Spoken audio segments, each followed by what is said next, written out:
Tonight, a show of opposition to legislation affecting trans youth. If one group's rights are negotiable, anyone's rights are. Protesting the UCP's use of the notwithstanding clause in downtown Calgary.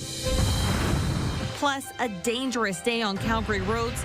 Emergency crews rushed to 3 separate crashes involving pedestrians. And sounding the alarm on artificial intelligence and kids.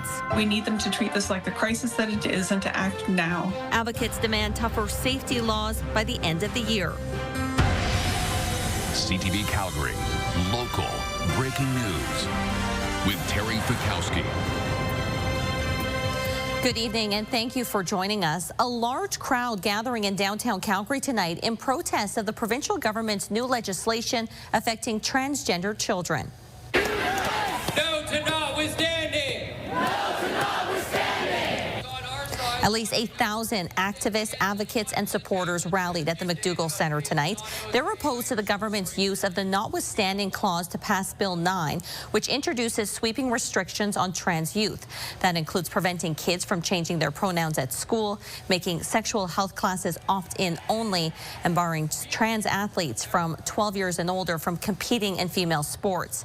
It comes as the community marks Trans Day of Remembrance to recognize those who've lost their lives to violence.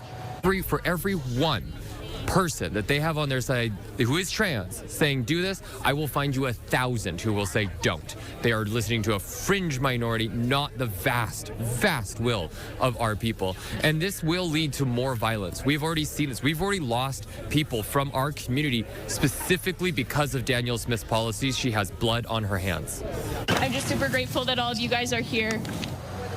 Some Calgary students also walked out of class today to protest Bill 9. Students from Westmount Charter School wanting to show their solidarity with trans students. The UCP says it consulted teachers, doctors, and coaches on the legislation, but students want their voices heard. Like, we just want other people in the school, we want people in the community to be aware that this is an issue and to encourage them to stand up for us. It's to unite as a community and stand for our trans peers. And yeah, it's just protests. We're tired of sitting down and watching the government trample our rights. Just weeks ago, the government used the notwithstanding clause to end the province-wide teacher strike, a pattern that alarms constitutional experts. Meantime, the leader of the opposition is calling for an apology from the UCP, Shane Getson, over comments in the legislature where he compared gender-affirming surgery to livestock castration. And I grew up on the farm, Mr. Speaker. I know what castration is. There's a difference. You're not going to grow back those parts, Mr. Speaker, if you change your mind. If the steer changes his mind, too late, you're a steer. The Lac St. Anne Parkland MLA made the comment during the debate of the bill that uses the notwithstanding clause to shield the 3 transgender laws from the courts. One of those laws bans gender reassignment surgery for those under 18. It also prevents gender reassignment drug therapy for anyone under 16. No parent in this province wants the Premier, her 4 health ministers, and now Shane Getson sitting in the diagnostic room with them, with their physicians. Mr. Getson should apologize for comparing human beings to cattle and for lying about what this bill is about. The federal justice minister weighing in on the province's use of the notwithstanding clause. Sean Fraser posting on X, trans kids are kids and they deserve safety, compassion, and the freedoms to be themselves. With tariffs looming and families under real pressure, our focus should be on helping people. The province has tabled a bill it says will give regulated professionals more freedom to express countering points of view without fear of repercussions. The bill is modeled after a 2023 incident with psychologist Jordan Peterson. He was sanctioned by an Ontario college after comments that the body says undermined the profession and pose moderate risk to the public. Peterson argued those comments weren't made in his capacity as a psychologist, but lost in court and was punished. Smith says this bill will ensure similar cases don't happen here in Alberta. Dozens of professions can no longer be disciplined by their regulatory body for conduct outside of work hours unless it is violent or sexual in nature. Everyone should have the right to express their personal views freely. No professional should fear losing their license, their reputation, or their livelihood because of a personal opinion, a social media post, an interview, or open dialogue outside of working hours. We want to ensure that professional regulatory bodies keep their focus on areas within their scope. Also in this legislation is a clause to limit certain types of mandatory work education. Regulatory bodies will no longer be able to give out diversity, equity, and inclusion training unless it's directly related to the job. It's currently unclear how that will be policed by the ministry. The Alberta Union of Provincial Employees says it's heading back to the bargaining table with Alberta Health Services a day after serving strike notice. The union representing nursing care staff say they were invited back to mediation after issuing strike notice. The AUPE says it hopes to reach an agreement, but if that doesn't happen, the strike is still set to start on Saturday. If a walkout happens, it will be rotating strikes with about 3,200 workers off the job at any one time. Some elective surgeries are already being canceled. Well, Alberta continues to inch closer to a deal with Ottawa on a new pipeline project to British Columbia's north coast, a project that BC opposes. But it also comes as BC supports a move to maximize capacity in the Trans Mountain expansion. And as Tyson Fedor explains, it could add hundreds of thousands more barrels of oil per day. Pipeline politics are intensifying between Alberta, BC, and Ottawa. Canada is an energy superpower, doing that responsibly, sustainably. BC has now announced support for maximizing capacity in the Trans Mountain Pipeline, adding about 360,000 barrels of oil per day. Currently, it's operating at around 85%. Trans Mountain CEO in August says Ottawa should focus on capacity before new projects. Optimize the kit that you have, which you can do in steps over time, and then add capacity as it's needed. And then you have time to evaluate the bigger issue, which is, do you need another pipeline somewhere? Adding more capacity would include more pump stations and looping pipes to increase oil flow. BC is essentially saying that Alberta should be able to get its oil to market. BC benefits if we can, dredge the Second Narrows Bridge that allows for other ships, other types of ships to make it.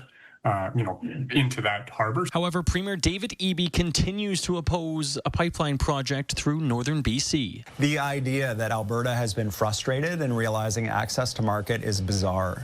$30 billion in taxpayer dollars went to building the first pipeline that is now publicly owned, that's not even at full capacity. And for a project to the coast to be approved, that federal oil tanker ban would have to be lifted, something CTV News has learned is being negotiated. We're doing the technicals on a new pipeline to the northwest BC coast.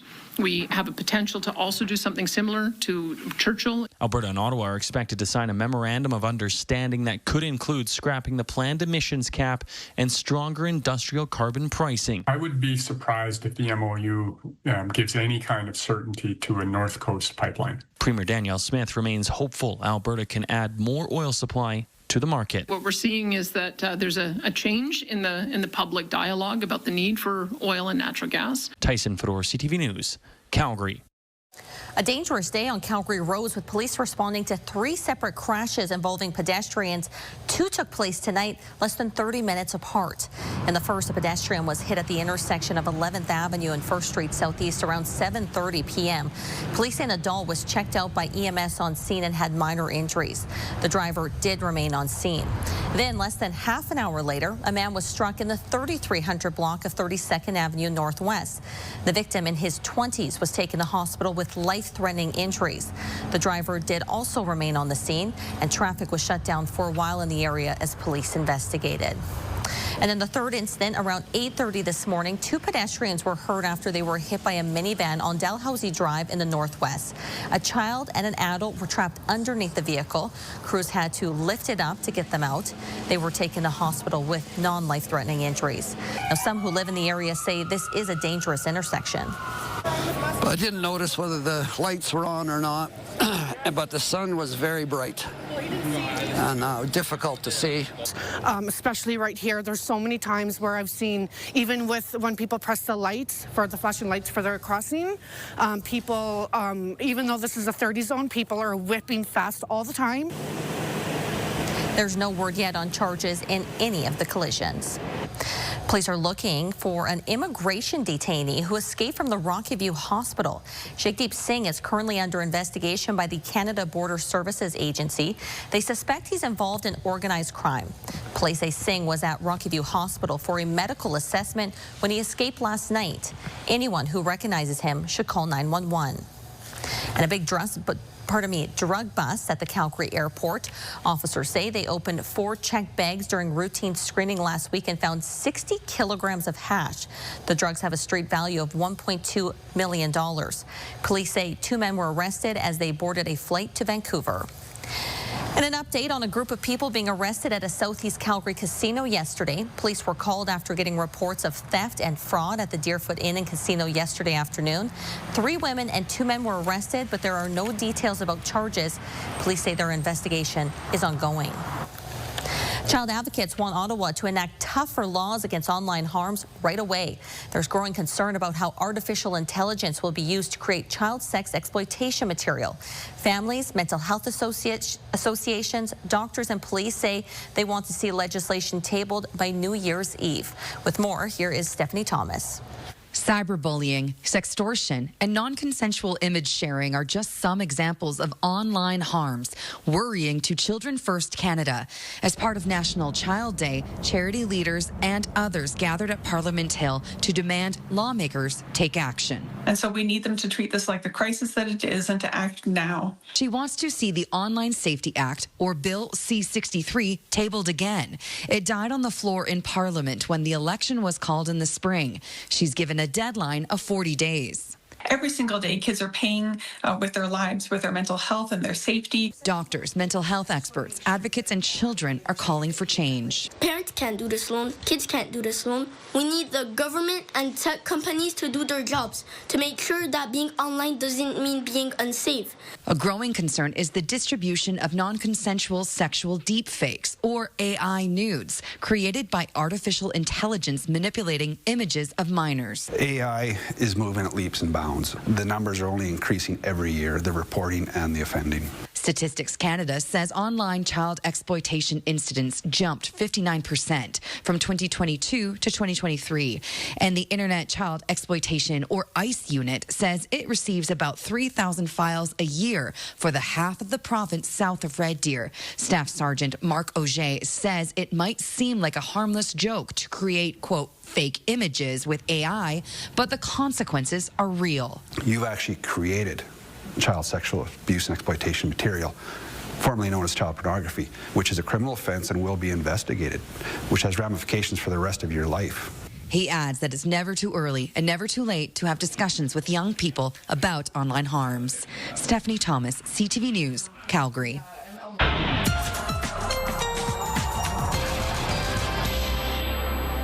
Danielle's here for our first look at the forecast, and I feel like usually it's September or October where you might forget to bring a jacket. The last few days it's almost been like that too, where you're like, oh, I might need a heavier jacket, or do I? Yeah, and we've actually had a fall this in Calgary, which sometimes it's straight to winter. Right. For a lot of people, it's a really great setup because there's lots of snow that continues to fall and will continue to fall these next couple of days in the mountains. But we have drier roads here, better road conditions here, and warm temperatures in the city. Tomorrow will be the Chinook setup. So we'll be gusty, 50-kilometer-per-hour gusts, especially in the afternoon hours, and a high of 10 degrees expected. 1 degree was normal for this time of year. And this comes with a mix of sun and cloud. I'll have your full forecast later in the show, but first, midnight tomorrow is the absolute final deadline in the Hospital Home Lottery. This is your last chance to win $3.3 million Grand Prize show home plus $100,000. Buy before midnight tomorrow at CalgaryHospitalHomeLottery.com. Thanks, Danielle. The iconic and wildly popular Banff sign officially has a new home in the mountain town. The sign's new location was unveiled near the Banff train station this afternoon. Town Council made the decision to relocate it from the former site along Norquay Road, the main entrance to town from the highway, due to safety concerns from pedestrians. Norquay Resort paid for the cost to move the sign and create a parkette in the spring as part of their future development plans of the train station. Well, trading desks for doorbells. The city signs off on 9 additional downtown office conversion projects. How many new homes, when they'll be ready, and where is coming up. You're watching CTV News, Calgary. The city is detailing the next 9 office to residential conversion projects. It's well on its way to modifying millions of square feet of vacant space into homes and hotels. But the program will need more money, and it's a decision council will have to make as it looks to lower a tax increase. Jordan Canigan reports.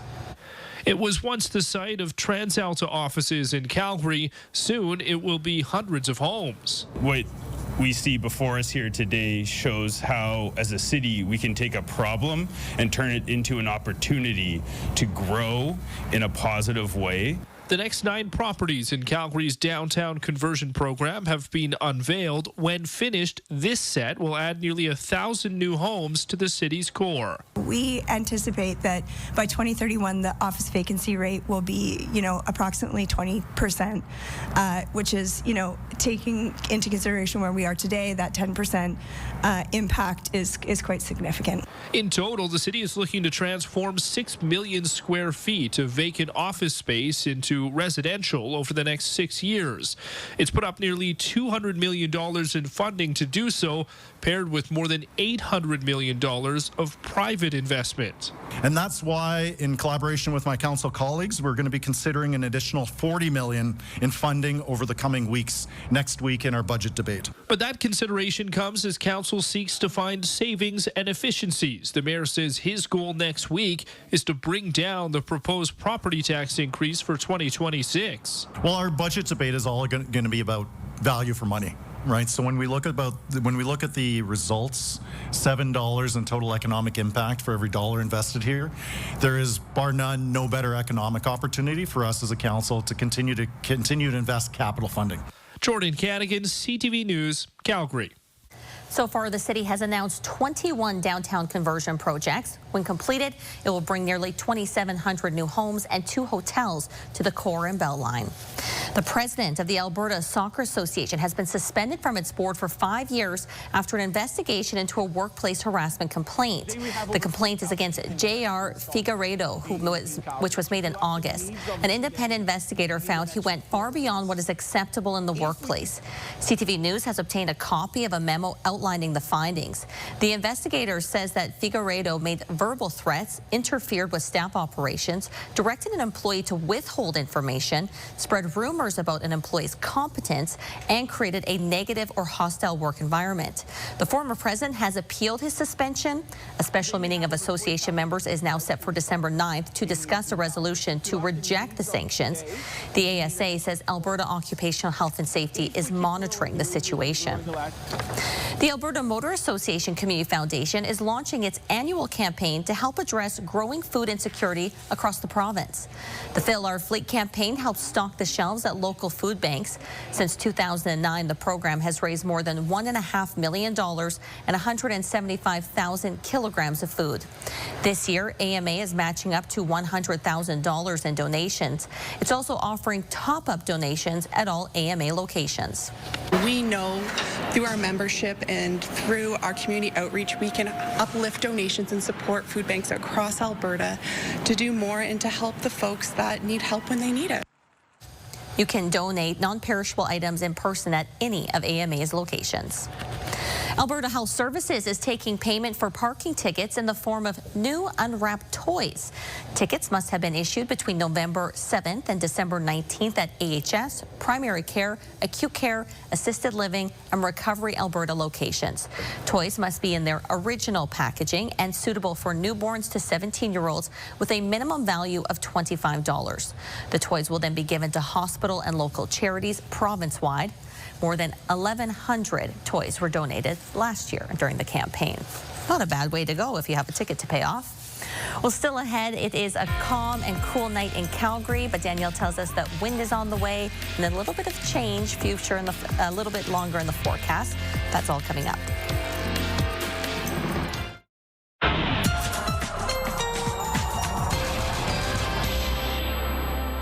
Today was quite nice in the city. We got to a high of 6 degrees. That came with sunshine, calm winds. It was a beautiful day. 1 degree is what's normal for this time of year. So above normal here, 11 were daytime highs in Victoria and Vancouver. Thunder Bay got to 6 just like us, and so did Toronto, and St. John's 7, Halifax 5. not bad for this time of year. Okay, today was a relatively calm day with regards to the winds. If no numbers pop up on here, it's because no gusts registered at the reporting stations. That's a calm day. It was a little windy, though, in Pincher Creek at 52 kilometers per hour. Fast forward to tomorrow, and we're looking at very gusty conditions, almost borderline with warning criteria as well for Pincher Creek and close to the Crow's Nest Pass area. 90 kilometer per hour gusts possible tomorrow. 70 for Lethbridge, 60 for Medicine Hat. So this corridor will be a very windy day tomorrow. 50 kilometer per hour gusts likely in Calgary. This will all be out of the west. So yes, it will be windy, but it's that Chinook setup that will boost up our temperatures. So many communities in southern Alberta will get into those double digits for tomorrow. All right, so we have a system that's been moving towards us. The mountains holding off all that moisture for southern Alberta and keeping it off onto the BC side, but you can see that spilling over into central and northern Alberta. We will have some snowfall over the next few days collect in the mountains, high elevations, but we're not going to see that in much of southern Alberta until late Sunday. So as I fast forward this, you can see some concentrated snowfall in the mountains and then nothing in most of southern Alberta other than some cloudy periods at times, and it will be gusting out of the west. But then later on Sunday, likely closer to those supper hours, that's when we have snowfall likely to creep into Calgary. This should be close to what we had with the last system, just 1 to 2 centimeters falling in the city, and a lot of that will be in those late night and overnight hours. All right, tomorrow, because of those gusts out of the west, we're looking at a high of 10 degrees, 9 for Saturday. Saturday will be gusty as well. By Sunday, that's when the cold front swipes through. So we won't be able to get quite as warm. 3 degrees is the daytime high. And then later in the day, we have the potential for some snowfall. 1 centimeter possible late Sunday and another centimeter possible early Monday morning. Big key thing with this one as well is this is going to open the gates for cooler air to move in and settle in. As you can see for next week, other than Monday, our daytime high will be below freezing. Midnight tomorrow is the absolute final deadline in the Hospital Home Lottery. This is your last chance to win the $3.3 million grand prize show home plus $100,000. Buy before midnight tomorrow at calgaryhospitalhomelottery.com. Thanks, Danielle. Well, if you're looking for your next date night spot, we've got you covered. The list of top 100 restaurants in Canada's out, and some local eateries made the list. We'll show you which ones coming up. Over a dozen spots in Calgary have made the list of top 100 restaurants in Canada for 2025. Here's a look at the Calgary restaurants that made the list by online reservation site OpenTable. 38 establishments are new to the list this year, including Dopo, which joined Calgary's restaurant scene last winter. A total of 19 Alberta restaurants made the cut, including 2 in Banff. OpenTable draws on more than 1 million reviews from Canada to curate the list. If you want to see the full list, you can visit our website, ctvnewscalgary.ca. And there's a goal. Just make your way through the list. Good establishments in Calgary. Thank you so much for watching. Have a good night.